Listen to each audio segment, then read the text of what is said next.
Shalom bandeko nyonso bozuli baku ya kolanda biso lisusu mokola lelo na émission na bino ya témoignage où est présenté par votre frère, votre humble serviteur le frère Gira Ndé nazo présenter le bino émission ya témoignage ya mokola lelo. Naki rapidement un peu invité na ngai notre invité au tozana na plateau moko mokola lelo le prophète Josué. Bonjour.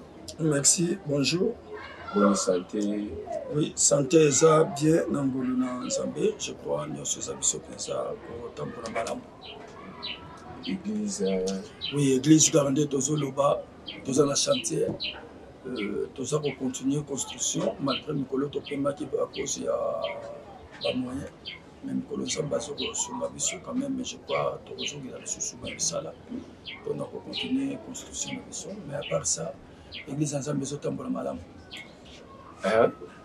Dernièrement, tu as dit que dans le cadre de témoignage, oyo bandeko na biso l'évolution, qu'est-ce que avant to banda to ça la continuité et c'est ça la chose qui eloni okolo bana bandeko nyonso. Bon, et donc on na pescar bandeko nyonso tumbote ça pour continuer malgré que déjà moi ne s'agit de défense atika sous ne loko moko tena kati na ye. Donc c'est-à-dire que si que bat bazai ko kanisa liboso même famille na ye que moi na tika sous na kati ba biloko na bango lelo azali sœur Esther de la service Nzambe on toyebi que tongo moko elle va continuer encore avec notre Dieu na kati na église na biso la restauration des prêches et nous c'est que ça la malamu. Donc aza pour témoigner non comme quelqu'un qui non comme une sorcière. Bien le col a montré ça n'a qu'une quitté mais aza ko témoigner par rapport à misala o ya salaki to misalo ya salaki na alors pour le moment aza les sous na kati misala on a dépassé ensemble là à défrayer et donc quand on a dit que le ban maboti na ye bande pour la bango surtout pardon c'est ça aussi orphelin papa ko femme maman sali nde to sana maman na ye nde ayaki na même awana kati l'église to zo ko sambela na bango donc na yebisa ki maman na ye batu nyo surtout oyo ba kombuya même qui n'a pas molili alors donc ça na capacité ya komema ça na capacité à s'en bolukata boluka penza mbe parce que ba kombuya même qui kuna batika likuna donc yango ko mona même que abimisi ba biloko na ye donc ozo ba image ndenge ça ko présenter ba biloko na ye même ba soso ya kina bango donc mona même temps téléphone socialement les mêmes mouvements oyo mutaza ko sala soso oyo batiaki espoir azalaki penza mal à l'aise même na quartier tombelo donc tout ça la musala donc c'est ça. Merci prophète. Wana toki rapidement pas c'est en abisso je crois au besika to sukaki okoki obanda siko koloba place sukaki place oyo ndelebisaki ke ela montana obotaki bana misatu na mobala liboso akufaki oye kobota bana mosusu po azalaki professeur na bino siko ndenge nini esalaki ke yo mwana classe oke kotanga oke okutana professeur na yo oke okoma na ye mwasi na mobali na moto ntango tokaki mpona kenda congé ota mama naki congé baki ekomisana to baki ekomisana wana profete ayengana misi wana misu ekutani toyebani ntango toyebani lobi nango mpe baye classe mpona ye classe osolola akomi proche nango mpe pembeni nanga moto ayeka siko mpe pembeni nanga tokomida koyebana na motu tokomida koyebana tokenda kosangana abandi koya aleki wana nde bayekobalisangana bane babalisaki papa bino bozalaka awa mais bato babalisi bino baa bato na Australie non eza nganda eza kama mboka moko na kati ebale nde bapesa ngo kombo Australie donc c'est-à-dire que pendant la nuit yozomona ngo kaka eloko moko ya moke ozomona ngo lokola nganda moko bato bafandaka mpona bato mibale misato mais pendant la nuit eza ville oyo eza semblable na Australie nde yango lomoni pendant la nuit pendant la journée comme ça bapesa ngo kombo ya Australie et pendant la nuit aussi ezali na capacité ya Australie. Ça va. Des êtres australiens mboka mais eza Australie ya Congo to ya Kinshasa. Ndebo balena lesela mino. Nguti bala misato na misato zela na bango comme na mosi. Parce que abano zona responsabilité ya bana no mais liboso bande ko balanda yo nini mobalo mo technique biso bano batikaki mobalo azwaki ta ya ko adapter na bango. Est-ce que physiquement bo bana ngo bazala na basemolo bazala na yo to ni qui pendant la journée wala bana butu est-ce que na nzoto na yo pendant la journée on sentir ba nditi na moi est-ce que ovanda na bana ngote bosuka kana butu na moi na sentira ke nazana bango mais omona bango bekana butu. Je ne sais pas si vous comprenez. Donc c'est-à-dire na kati ya conscience na ye azoye bake na domaine la spiritualité na zala na bana mais awa malgré bazo mona na muki mais komona bango mona bonde ngana to so mona na boye eza pendant la nuit et on mona mbala mingi même frère je reste le bakelo comme moko na domaine la spiritualité il y a des réalités et on mona moi si mususu pendant la journée oso tala yeboye azo mona lokola mutu moko abuti ko bota période comment les salles kabat mususu ezali na période donc mona mutu na bomoto boye ma belle sort de misamai. Donc ça montre que après 3 mois 4 mois il est parti.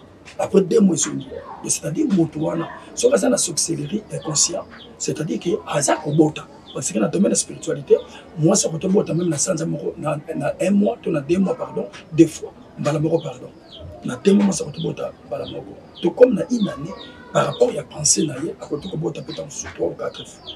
D'ailleurs, nous sommes sikoyo ezala na basi misusu pendant la journée comme ça pour comprendre que abutsation se présenter le colonne tout médisaka mais pendant la nuit ça n'est de côté mais bon on a fait que ça le physique d'ailleurs on me laisser à ça pour le baquet non donc pendant la journée la conscience ne se baquet na zala na bana mais bana na base spirituel mais comme on a bango boye c'est un peu difficile pour amona bango mais pour na omona bango pour ba solo na bango sokola bango aller sa bango la mbela bango et ça quand biloko oyo esuka na butu parce que baza bana baza ya butu ça va mbala simo yo seki biso ki obana coopérer lokola sirène aussi bago ça se transformer pe na serpent comment vous allez na modalité ya ko travailler na ba domaine wana nyo na kata mai na zamba soki neti batindi mission na mai c'est mutu nazo voyager la tindira mai ok mutake ko masire et moi cause l'accident so tu bazala nza pendera boato de masuwa iko dinda boato ko banuka so neti ko sala miso ya zamba so neti mutazana zamba so neti mutata mwanja zamba so neti nabonga nini emona ko soye ko tape ba ku place wana obeti ba ko kwei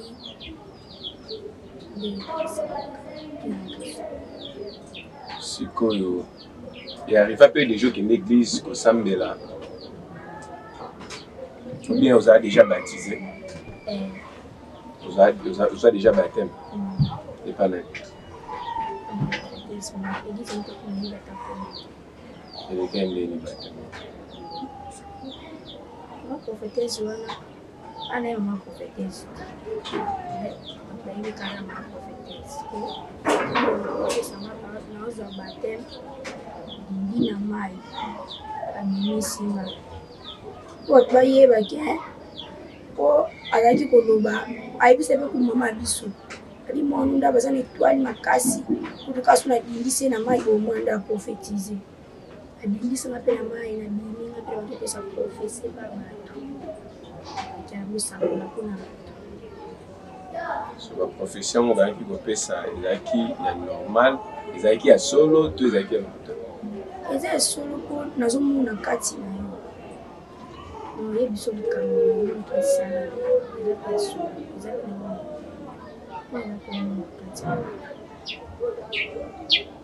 mais nous allons nous qui nous prophétiser makambo oyo eza réel ma prophétesse wana azaki ya solo te prophète ton zo kabilo ka buna kati ya église surtout monde actuel lelo bandeko balanda biso esimbami trop bato bani trop prophète prophétiser ngai omona nini na vie nanga bato bani trop balisa ko donc zo kabilo ka boye elo ni koki moi commentaire mon kosala je crois na média ko solo na serment ko Bible le dit que beaucoup yeba solo qui kamala c'est ça le problème et ce qu'on l'a dit monsieur ya Christ sur Ésaïe 61 quand Christ a parlé missionnaire il n'a pas parlé de prophétie alors l'esprit du Seigneur est sur nous il m'a oué et ce qu'on l'a dit au commande à Kenakata Bilo connu ce tour il n'y avait pas la prophétie mais le lieu on y la place c'est mal délivrance parce que contre la carte de prophétie et c'est normal parce que il y a un monde maman a baptisé na mai ndoki à transmettre déjà onction à monde et tant que sa prophétie prophétie ko kisama na bomo na yo nyoso ko lobeke ko kisama wazo bazo ko kisama parce que à le bibi a monde na kati na ya on moni lelo ngana za ko recruter mingi ko tala na Congo des pasteurs ils sont plongés dans la distraction. Les pasteurs sont plongés dans la rêve à Bakas. Les pasteurs sont plongés dans la YouTube ou le bâti bois ici. Oh, que c'est essentiel. Mais oh, ils allaient non essentiel. Il y a un peu de ça. Le jour où on a même la télévision, on a les cas de sa prophétie. Papa, mon père, c'est un peu capital, ça nous a prophétie. Il y a un peu de temps, on a retourné le Congo. Aïe, Canada, prophétie. Nzamba ngo nzungu alabi mikolo ezaka kakeno ma deso nzambe mikolo za prophétie non okana kati musala nzambe to ça la guérison to ça ma guérison miracle to ça ma parole ya sagesse et na kati on a ba don c'est belé ba balingi ka prophétie la prophétie donne la mort et yebe loko moko prophétie ni on se ba ko vérité et ça dépend de bon alola au contraire quand tu as détruit finalement le jardin d'Éden et là que Bomissi a prophétie. Et tant que Balié, Miss Fungwami, mais tant que Miss Wane Fungwami, comme ça n'a été, après Miss Fungwama, et même il y a. Donc toute prophétie, il faut savoir, ça peut amener la mort. Toute prophétie peut vous donner. Il faut y aller, vérité de la prophétie, nous sommes certains côté Pesayo, na Sima na Yango, et ça sera toujours accompagné avec la mort. Yango le papa. Mission qu'on appelle mission, première des choses c'est la prophétie. Dans la prophétie, ma casse. Mais j'avais compris une chose. Nga soko bandu ko benga pour na pesa prophétie. Onyo quoi. Onyo quoi. Au moins il bato bazar n'est pas prophétie, on makota banganga mingi. Soko longa pas pasteur. Ake pas marabe. Ake pas bon. La qui ça moto ça na besoin ensemble. Et là quand il bosso comme on a moto on a un souci et ça délivrance à finale. Ah ça pesa prophétie. Ça va prophète, toujours continuer dans le témoignage à notre sœur. Ça va toujours au sur quelle place il va nous prophétiser pour nos bâtons. Dimanche, je vais écouter l'église, dimanche, je vais écouter l'église. Ma paix, c'est que je prophétise par moi.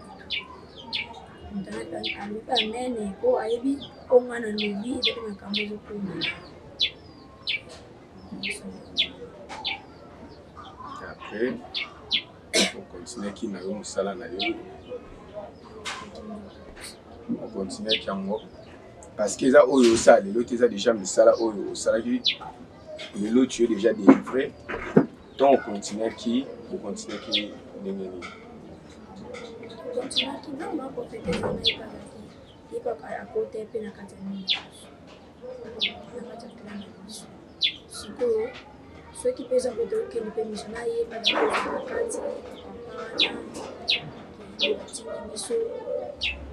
pour trouver un mouton, nous appelons une étoile une étoile, mais à une utiliser un côté à la vie de prière que sur le final on se souvient bien pour le cabo les gens bateau boboma qui na kati ya église to na famille to libanda ya na maman prophétesse. Non, ma prophétesse, tu vois, quand moi, je suis à mon bazaki, mais la famille c'est qu'on est tombé dans quatre personnes. Même ma profité dans la famille tombé dans quatre personnes. Donc on va dire que tombé dans sous-soigné l'histoire. Même ma profité tombé quand d'autres des personnes la famille a besoin de tombé l'église PC on a besoin de bala passe. A besoin de bala passe en d'autres tombé ba kana katsa. En fait, Koroka, nous avons l'église, que nous avons ensemble là, nous avons ensemble à côté de la clique mobo ya mabe, à sacrifier bandimi na kati ya église na bango. Mais oui, papa. Le phénomène a existé na kati. Et ça pour résister. Il y a moi na Bible sur bana biso okoyi banzete na nzete na komana yango. Et bref année lelo yango zo mona la plupart ya bato mususu bazo leka lelo oyo osa komona papa. Bon to kina ki Congo zo mona ne pas pasteur. Pasteur azo tila mninga ne poisson. Est-ce que quand c'est pasteur na kati na zo porter c'est moi ça Saint-Esprit.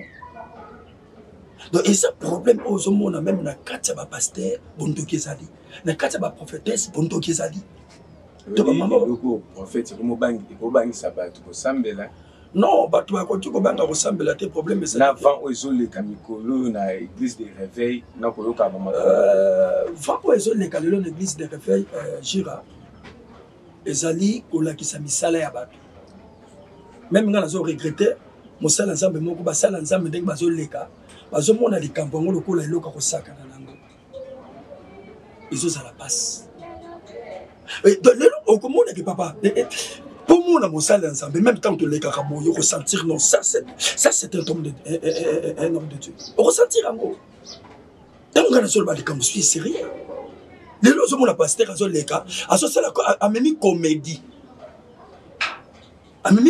l'évangile. Papa, mais voilà, dans le cause de Congo, même un pasteur Brazzaville, on s'en Congo comme centre il y a aventure spirituelle dans le monde. Dans le monde. Donc, on est les cas d'Ukraine spirituellement dans le Congo. Donc, réveil à Congo et ça foutu. Donc, ça n'a réveillé tout ça dans le sommeil. Et ça foutu. Papa, bon, on a une image à pasteur Lilo, même dans le cas de la Piloko, on reçoit une image à pasteur et le Belinaye. Tu vas sentir que non, ça va sentir. Ils ont une image à pasteur, ça dit c'est un mot, au moins ça sont des aventures. Des aventures. Là où il y a du sérieux, au moins il y a mais si vous êtes sérieux, ça papa, vous verrez que les gens basent pour compte, basent pour ça là. Mais parce que place sérieuse, ça va pas regarder. Mais place au monde désordre ça, nzinza landaka manga kokola. Mango eza makasi, eza na vitamine nango, nzinza olanda ngote. Mais prophète au monde neti bakabwe, mutaza na posa délivrance, mutaza na posa amona loboko ya Nzambe. Na komona ka biloko aboye, boti église ya Congo wapi. Église ya Congo moni emo bat na bat ba tala ba makambo bozolekisa o ezoleka lelo moni ko mo décourager na bat. Na ko yoka ba témoignage aboye qui mutu akei na église pona ko sambela même maman prophétesse abomi mwana ya mondimi na ye. Kasi papa yoka ni selo ko nitozolo. Ya mwana singa kana ba chrétien ni soto. La place où nous donc bakenda ko sakolela kayo bondela kanza nzambe ye moko apesa yo do ya songe pona ko yeba motambusi na kazanana. Omoni ce qui lelo nzamba pesi bantimi mingi do ya songe. L'église est belle qui kauka. L'église est belle qui kauka. Parce que la Bible est claire. Et le peuple sans révélation, et ça peuple est recouffa. Bantimi basenga kaka ndoto, nkolo pesa nga doya ndoto. Tanga so lala na butu. Amonaka. Nzamba la kisaba de tata ma pasteur na bango. Papa l'église est belle qui kauka. L'église est belle qui kauka. Il y a un monde dans lequel tu fais de la kaki loko wana. Maman pasteur, tant moi na zoloba que aïe basangani, il est pas comme côté la mission. Mission c'est quoi maman prophétesse c'est ça dans l'église, à opérer l'église, à rebomber l'église. C'est quoi maman prophétesse l'église on les a nommés. L'église est grec en Australie. En Australie, bah tu vas côté de Belé. Belé pendant ma casse. Ça c'est Belé ma casse. L'église c'est quoi na donc bazo église ba tiens on a carte Australie. Or Australie et ça combo va passer déjà là. Le moment prophétesse na carte Australie donc. Moi tout temps comme ça comme ça pour et on s'est là sur jugement donc. Bandimi lelo toye bate to kima wapi. Non, bandimi ba ça la bisika ko kimela. Mais bango nde bazo yebate. Bandimi na place lelo ba kima bisiko bazo mona. Bango baza ko kima bisika bazo yoka. Différence ya mwana. Différence ya mwana parce que monde lelo bazali prophétie. La prophétie tue. Papa, nga soki motaye pa nanga na komisaka yo moko koma prophète fina. Ko c'est la prophétie pa nanga. Ko c'est la prophétie. Yo moko koma prophète fina yo. Il faut na même quand on a vu des prières, ti nzamba fongola bien songe, nzamba fongola bien vision. Nga koma kana tika ka interpréter. Que papa le na lali na moni, interpréter. Papa le lo na moni ta na soki sambela, na mona kelo ko boy. Ni interpréter. Mais nga na koma prophète na yo. Non. Non. Parce que papa Congo c'est Kobeba. Congo c'est Kobeba. Congo c'est Kobeba. Prophète na Lukamba la sima to ça les missions sur réveil à Congo. To bongisa mokolo pona to le vila. On a ba vanyo sur ezoleka ba débanyo sur ezoleka. Attends que vous les anciens ba to vous mel na makambo bonzambe pour mona o ba jeune na lelo ba bima o ba sala je crois to le vila to continue dans le témoignage na biso.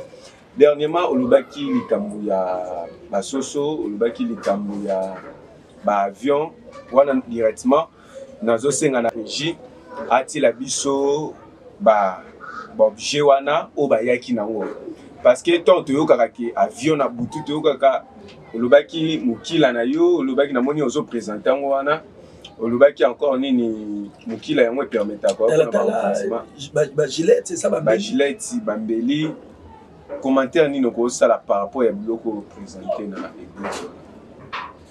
Biloko wana eza biloko oyo asalelaka ozalaki kosalela parce que olobaki boye babiloko kitalatala na nyonso evandaka na nzoto na yo so na bosante oyo ya nzoto eza mpe na nzoto ezalaki na nzoto oyo mpe mosu akopermettre na libanda ezalaki ya libanda donc bango sala mibale ya libanda na ya nzoto ya nzoto bango permettre contrôler famille na bino siko ya libanda wana nde tomoni ba gilet ozolakisa wana gilet wana yango nde ekoma mbeli soki akata eza mpe moto mayaka tomoni ozolakisa mayaka wana eza chainette ezalaki mpe kobongola nyoka rôle non siko ezalaki ntongo ebongola nyoka mpona esali nyoka kofula mpepe maladi kobelabela yaki kotala ndako. Mais serpent tout d'abord, aller à la poussière. Serpent aller à la poussière. Il y a un peu de choses à expliquer. Donc, nous avons sorti dans le Kawana. Et ça, nous sommes à Nyoka. Nyoka kotala ndako. Il y a un moment où nous sommes à Zalaka. À la Ligue, nous sommes à Nyoka na Katanda. Et ça, Nyoka, oh, il y a physique. Mais Nyoka, moko spirituel, batinda qui a celle qui nous sert pas, son gana, et toi, tindela qui. Donc, nous sommes à mais bien, nous sommes à la télé, soit le numéro prophète Josué 081 41 88 012. Ce que vous allez les bandes en boca, et ça toujours plus 243 081 41 88 012. Au Bengabiso, peut-être tu auras des questions par rapport à moi, dans un bien placé pour vous répondre. Prophète Karatuna, notre sœur, Nakala Tebe qui soit la bindo qui a zomboué.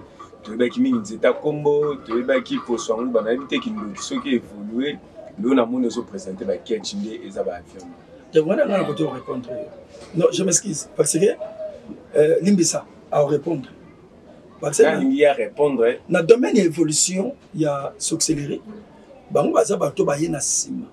Évolution nango et que ça la passe pour expliquer. Au moins il ba tato ya kanawana. Ba sala ki pe na bambeli na banga butu. Basaki pele banzete la banga kombo basaki pele banchungu na banga butu basaki na biloko na banga butu yango omona mama moko to papa moko atue eloko na ye kamwa saki na ye akanga atia na sambetu abisa mwasi na ye ke olekisaka kombo na sambetu na pesa exemple moko boye et ça na papa moko dernièrement awa alinga pesa mwasi na bino Moi, ça mon arrache mon bal à Fandi, mon bal à Rufa, à Bandigo Lilo. Donc, le moment où tu pour mon papa Zolia, le grand de Katamusu. C'est moi, ça t'a lié, à tel moment, c'est mon acquitté, à celle qui est ici. Moi, ça tourne à Ramabani, mais on est de Liarabou. Moko, moi, c'est mon bal à Zebisa qui n'a rien à s'en mettre au fond de la montée. À collègue qui se rappelle comme Bodia. Mon moi, ça habitait au Légisi. Le téléphone a beaucoup. Tant ma fungoli, a fungola, et l'ambaboy, a pouti liboki. Il y a bien mon bal à Zamobal Mabe. Et à chaque fois, à Zalakomona, Bola Matembele, Yazakodia, le Grand Tozolia Missouli. Nous sommes à la liboki, Moussala Kanamo. Moi, ça m'a donné fungola, liboki, Banda Bando fungola, Zomna Bakasa, Bakasa, Bakasa. Aya Otala Bonakata, liboki, Moussouli, Moka Muki Awa. Moussouli Muki, Tala liboki Awa. Mais mon Moussouli Moka Muki Awa. Mobali pas côté A et là c'est ko ko yango wana kanga bakasa kangisala kangela ngai nini nanga tama yigongo amoni musunye ko ya munene musunye bakase tekali muke musunye leki munene et comme problème bala le ko moni le ko na fanya et comment qui problème. Merci prophète. Évolution ou des explications prophète. Évolution dès que les qui bando qui va pour ba Congo mais normalement nous présenter ba catch il y a eu des avions il y a les qui nous ont présenté des avions évolution est-ce que coûte que un zalé ka bongo tout et ça pendant bino de bonne évolution coûte que on compte biso tant ba pesi biso kindi ko avion ya ko pumbola ko le ko permettre biso tokende mboka musika elibanda ezaki yango toutilize kaka bakete donc makabokende mpe bamboka misika lokwa bamboka nini mboka misika tokendaki nde émission kaka na mama prophétesse wana ndeko mo ayaki wana ndeko na ye aza na Canada soki mpe bazobenga na ye so bengane so nini kuna so libala so nini nde tokendaki toke kobonzi to toke kobebisa nde lisusu ani azongi Kinshasa ndeko na ye azongi Kinshasa ndeko mpona bobongisa te ndeko mpona bobebisa ngo lisusu bien bazongi Kinshasa prophète bandeko bakutana na baka ebele na poto même ana Congo bafamille eza séparé koyokaki catch et comme avion où ils ont permettre bango bakende détruire ba vie à bateau. Oui, et ça normal. Et ça normal même yango moni ba passa ko sakana lelo na christianisme même ko la na biso la foi vient de ce qu'on attend. Biso nde ba chrétien tout ça va utiliser vos embêter.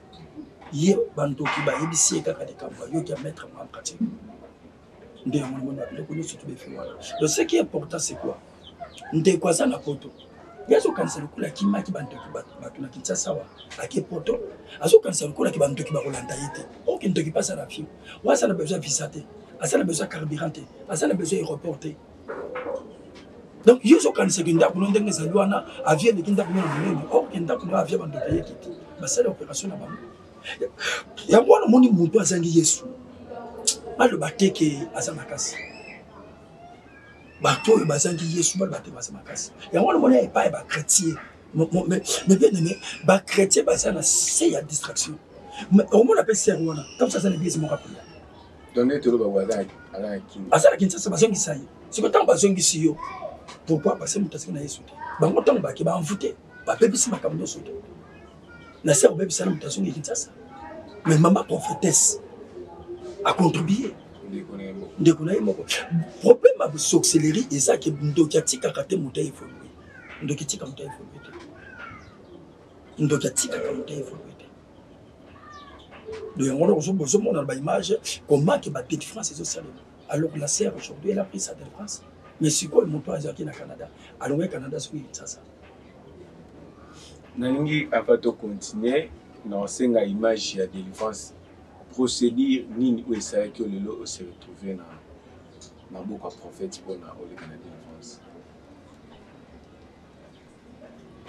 na moyen nini ou ça que comme awa pour le Canada délivrance na vanda ki kaka to vandele tongi mpe tolala ba 22 heures ndenge kona biso abengaki leka samedi abengi alobi dimanche toya eglise depe dimanche na ntango tosukoli toya eglise ebimi to makambo nyonso ebimi wana na osenga ndeko Alain Kiakala atia délivrance ya notre sœur tomoni délivrance ainsi que biloko nyonso oyo soso bamemelaki bango na ndaku yango wana bozomona o camarade ya papa na bino ase transforme kotia na kati ya soso aya na kati ya ndaku na bango mpona koluka koboma papa na bino donc aye koluka moyen te masengaki bango baboma nayebi te okozongela mwa place wana mpo bandeko baolanda baomona baesoso wana obeta na lisolo ya soso ndenge ezalaki wana Alain otiela biso soso oyo ozolobaka apasala te kuna sikoyo papa na place papa amela masanga yeke makoma soso wana ye mpe azala mpe ndoki tozala mpe tozalaki mpe kere moko sikoyo alobi toboma papa biso sikoyo tobi ka papa azaka ye moko ka boye tobokola biso tatangisa biso papa akufa nde toboma ye te okaboboma ye te okaboboma ye te makuna ya kuna yo oboma ye sikoyo yango aye papa kende ya mosala mokolango na ntongo akei abi aleo ezwa soso oyo kopesa bana babokola na bango wana okenda ma voyage nakabikabi biloko eza soso oyo bapesa ngo bana babokola nzoka soso wana eza momemba na ye eza na kati wana papa ye na soso papa ye na soso soso tokomprendre ke papa ngo ye wana oyo ye na ndako vandaka mpe na soso yango soso babotaka ti papa maladi papa azosumba na bilamba azosumba makila oka akufa biso mpe lokwa toza kolinga te yango mpaka kokufa te kati wana ozolanda lisolo ya soso wana olobaki lisusu abotaka ade bana soki aboti de bana ata aboti bamaki ebele so ata abwaki 14 ye 13 aotetelaka na bana mibale siko impact ya bana wana mibale bamaki impact ya bana wana mibale grande sœur na ye oyo babutaki na ye oyo soki omona na présentaki le dimanche ye bapesa ye mpe condition ke ndenge oza boye okoki kobota bana mwana aleka 3 ans te de fois asukaka 2 ans donc na spiritualité de bana donc basoso wana mibale bazoreprésente déjà âge donc alliance oyo yaya na ya signé donc c'est ça donc na mikolo ezoko ya peut-être so nzambe osala grâce tosololaka mpe na yana ça va wana tomoni délivrance lelo oza délivré ozwi déjà délivrance na yo nini okoki oloba na bandeko bazolanda biso parce que lelo oloba eke okendaki kozwa bateme ntongo ozwi bateme okute na mama prophétesse wana liloki lelo ozwi délivrance est ce que réellement bato baotala yo basatendre ake réel délivrance na yo eza pena ya solo ozwi délivrance ata ntango ezalaki na kindoki eza komonanaka elongo nango eza koyebanaka ata moto otalinaka ata moto okoyana yo te so otalinaka me makambo na kosala moto oyebakaki mazalisala wa lelo bato baotala yo lobi bamona esu place mosusu oke yo ngai mpe na bayaki oprophétise nde bomona ngai na basala na église bongo molimo ezwaki non ti omona bongo seki bakutaki déjà do ya bozambe na kati na ye satana bemisi kaka na ndenge mabe ya malamu ekoya siko nini oyo omoni lelo ozovanda na église bando ozwi délivrance lelo oni déjà oyo omoni nzambe asaleli